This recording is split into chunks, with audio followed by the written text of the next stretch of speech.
Make sure I can see here. There we go. All right, I think it's on now. The light seems okay. Hopefully the sound's okay. I mic'd up just so you guys didn't have to hear the echoes and all the things that go along with it. Hey everybody, Gavin Simon. So I just thought I would take a couple minutes and just do a stream. I've been a little lax on videos because I've had a lot of stuff going on. I'll be giving you some big updates soon on different projects. I do have some other vlogs for my travels in the works, and I got more updates coming soon. So I'm still here. Thank you to our channel backers and supporters. And I've got some really cool big stuff in the works for you guys. Hello, all of you. Shout out to all of you popping into the chat room there. Appreciate it. Howdy. Buenas noche. Hola a mi amigos en Mexico. Y sí. So I appreciate you guys' kind words and support. And I just thought I'd go live because it's been just a little over 2 years now. And the photo in this poster, let me actually flip it around and I'll show it here real quick, just in case you can't see the poster. And thank you, I'm doing pretty well. Some cool things in the works. This photo right here, there's my beautiful family. My wife's back there. My kids are running around. This photo was taken just a few hours and a few miles to the south of the Arizona border, the day that I left the USA. And I was just kind of thinking about that tonight as we kind of come to the end of yet another year and thinking of, all the people that said I wouldn't last and I had no idea what I was getting into down here and it was crazy. And it's probably true. I had no idea what I was getting into. It was nothing easy about any of this. However, it wasn't what people thought either. And we've proved that in videos ever since. But this photo over here of the day I left kind of struck me because I was just thinking that, do I have any photos from the moment I left, like what my face looked like? I had so much stress. I'd driven all night long. We packed everything we could carry into that trailer and we became refugees from the United States. And I remember crossing that border and being like, you know what, if I have to crash the Berlin gate, the USA gate to get out, so be it, right? Because I'm not stopping. And that didn't happen. We gate out. But what's interesting is right about the time I was crossing, I was due to be in court back in Washington over relatively minor things, but they were gradually ramping that up. And it's funny to think about the fact that as I was crossing the border into Mexico, that the police were gathering in the courtroom like they always did when I showed up. They would always have extras when I was there, as if I was some sort of radical that would fly off the handle, when in reality, the only radicals there were them. And so as I'm watching now in the USA, thanks guys, as I'm watching now as the charades happen, right? As our tyrant president abuses and tramples the Constitution and then gets impeached, and rightfully so, but the things he's getting impeached for are just dog and pony show.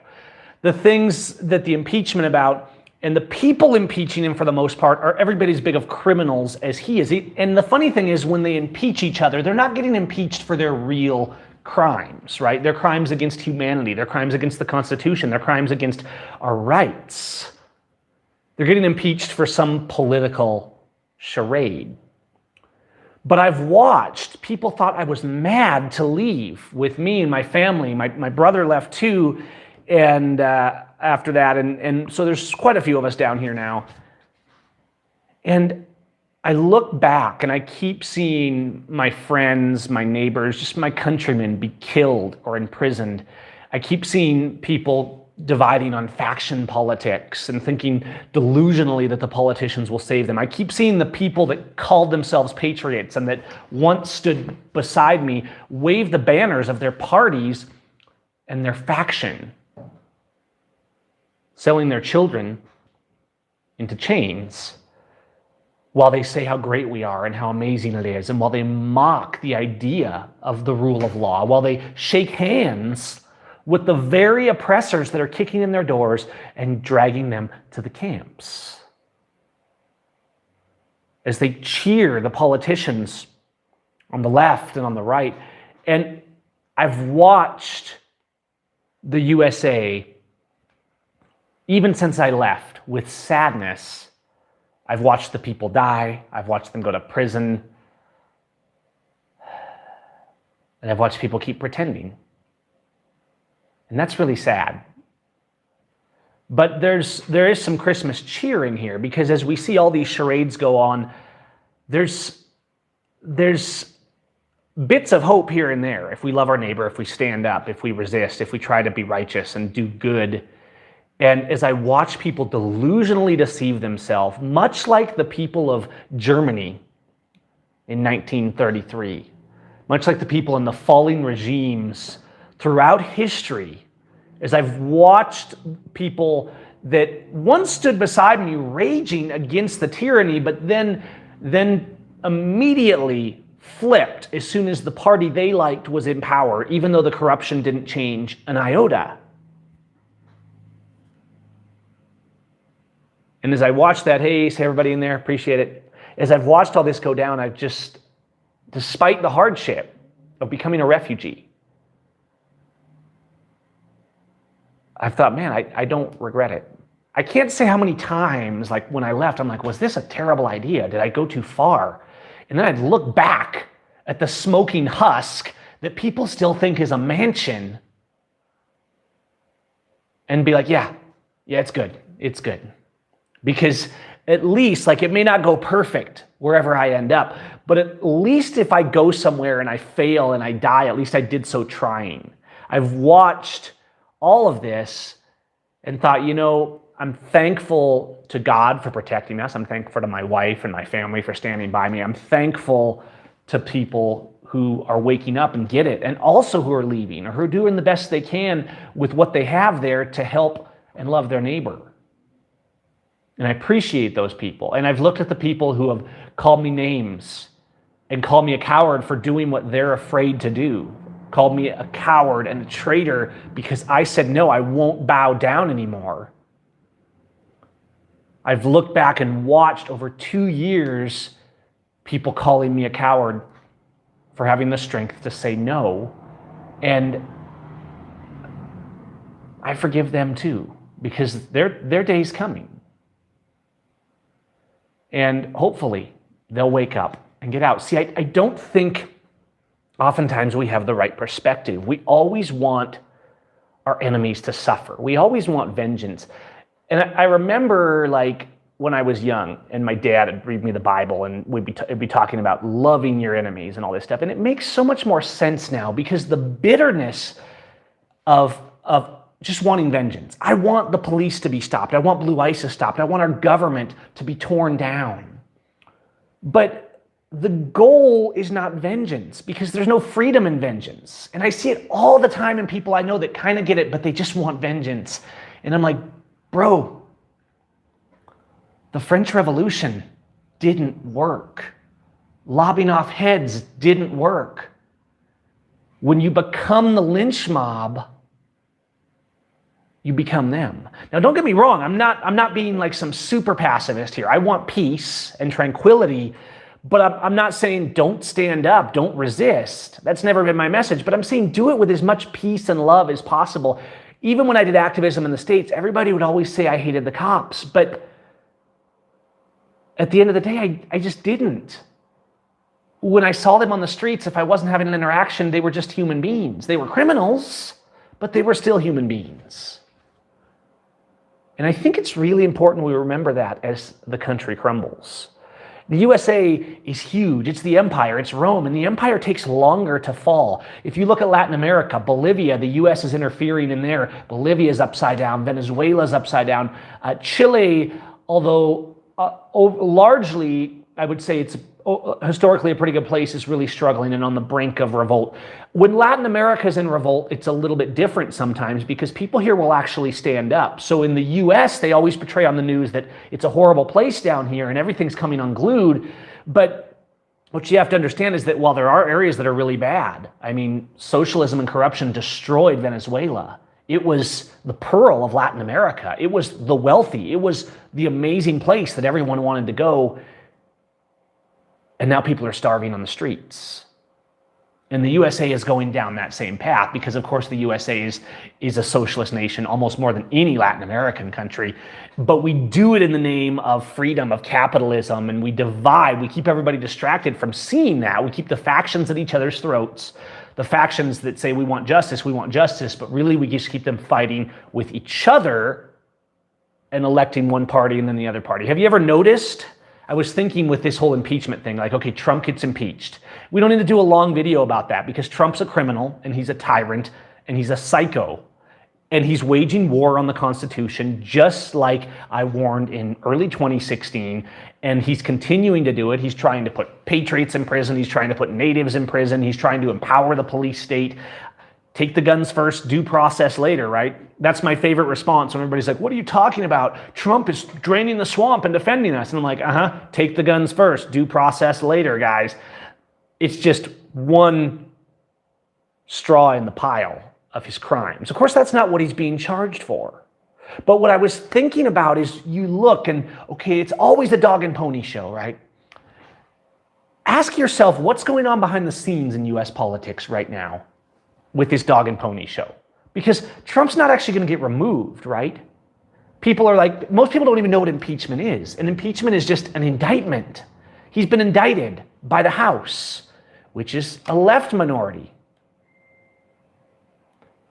Now he has to be tried by the Senate, which is a right minority. Have you noticed it almost always works that way? Guys, they're on the same side. At the end of the day, they're the same. And there may be a few people in there trying to do good and mostly failing miserably. But at the end of the day, there's no difference.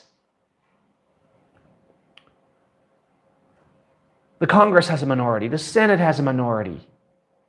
This person has a majority. They flip-flop. The Democrats have it. The Republicans have it. Occasionally, there's a little bit of a mix-up, just kind of to keep you flim-flammed so you think it's all real. And it's a scam. And the politicians aren't going to save you. So now we said, well, Obama was corrupt, and of course he was. And then they said Trump will fix it. And I was like, whoa, guys, have you seen this dude? Like, this guy is not going to fix. You could like tell, you could read the arrogant expression on the man's face in spring of 2016. And I told you, I said, I've seen this guy. I know that look. I know the expression. I know the words coming out of his mouth and what they really mean. He's not going to stand for your freedom. And of course he didn't. So now what do people say? Oh, we need Bernie. We need Bernie. He'll fix it. They're not going to fix it. And the people aren't going to fix it because they're too brainwashed. The U.S. is over. It's dead. It has to completely collapse before anything of freedom can come back on that land. We have people going to prison for 16 years, as we saw in a case this week, for burning a flag, while police murder people on the streets with no consequence. And people are still fighting over the minutia of politicians, saying there's a few bad apples in the police and that we just need to vote the other way. And everybody, so many people, even I see it of you guys in here, it's like, oh, Hillary did this, oh, Obama's doing this. Guys, Obama's not in power anymore. Trump is the new puppet for the global elite, not Obama. Hillary didn't commit the crimes, the prosecutions, and the terrorism that the USA is committing across the world right now. And everybody wants to say, oh, Hillary's a joke, Obama's a joke, Trump's a joke. Guys, please, they're all a joke. The people waving the Trump flag and saying America's great when it's the worst it's been in the history of the USA. They're the globalists. They are the NWO. Whatever label you want to do, it doesn't matter because it's not about that. It's not about the conspiracy theories and the 60-page long information that you dug up on he did this and she did that. They're all on the same side.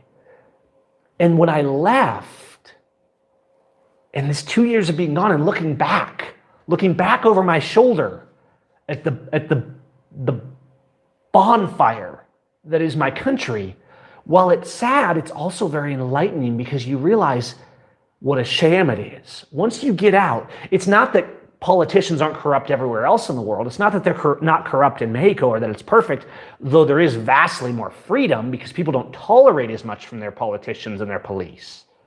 But everybody always wants to make it about this politician or that politician or race or faction. And I'm like, you know what? If a faction or a race or a nation is doing bad, call them out for it. But it's about freedom and tyranny. It's about justice and injustice. It's about love and hate. It's not about all these distractions. And people always get mad at me because I won't get hung up on their distractions, whether it's the distraction of the shape of the earth or which country's abusing or which Middle Eastern power is the terrorist. It's not that I'm afraid to call them out for their individual crimes of these governments. It's that they always want to be like, oh, this person's doing it, or that bank's doing it, or the Fed is doing it, or this person, or Soros is doing it. And it's BS, guys. Sure, they're doing it. The point is, are you resisting? Sitting around and fighting, calling the other guy an idiot because he thinks the other person is the enemy that you think, when actually they're all the enemy is getting us nowhere. And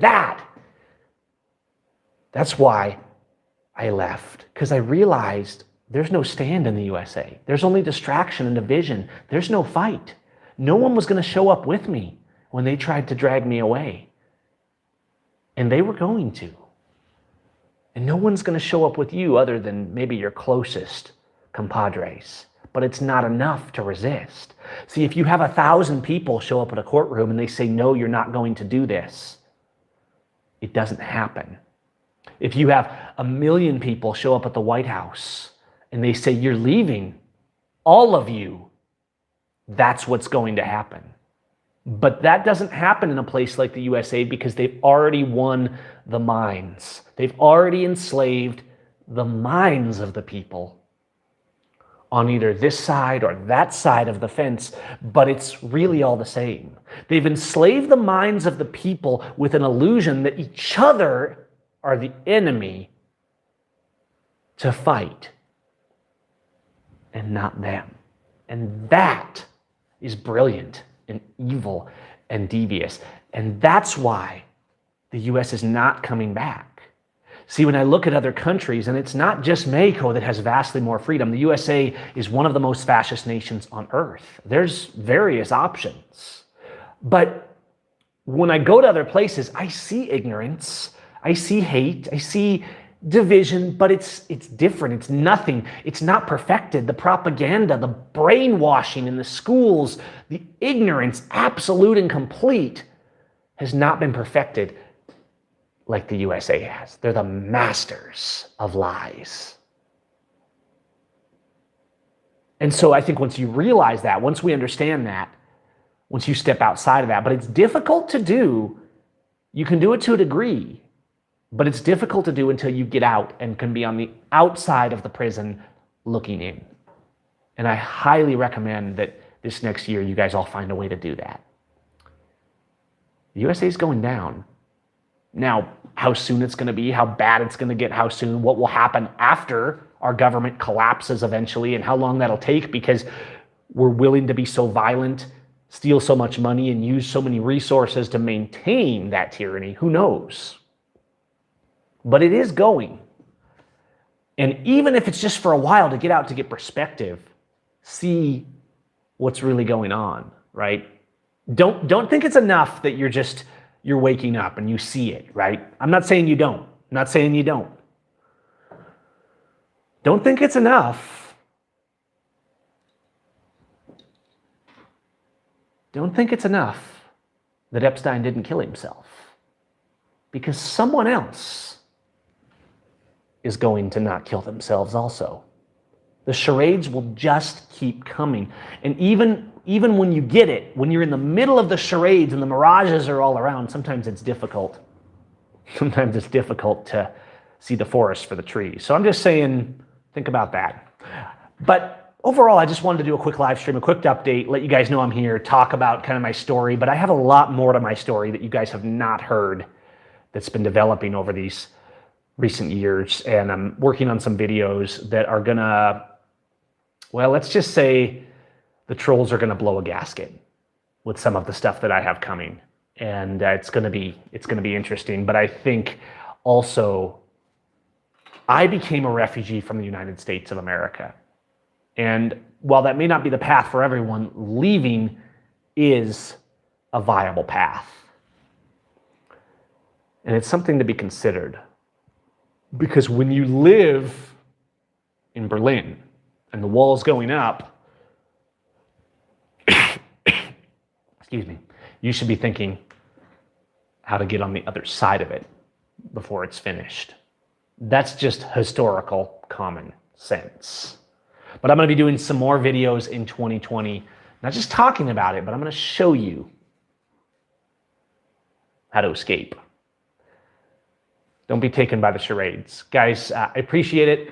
The YouTube's really been kicking the video views in the teeth these days. The algorithms are changing, and I'm sure they're playing their games. It seems like more and more of these big platforms are just becoming the shills in different ways, using their magical algorithms for the governments. But we keep plugging away, and I appreciate you guys' likes, your subscribes, the channel backers. The revenue is way down, which is part of why I have limited, I can only put so much time because I have to feed the family. So I can only put so much time into each project. I do have some other ones I'm working on down here as well. And yeah, I appreciate the Patreons and those of you that back the channel and help keep us going. The more that we have going, the more we can do videos, but I can just only do so many because I have a lot of projects to work on. I have a couple different channels, my photography channel, YouTube, Simon Studios, and all that kind of stuff. But appreciate you guys in the chat room. Thanks for the support. I'm gonna go for now. It's getting late down here south of the border.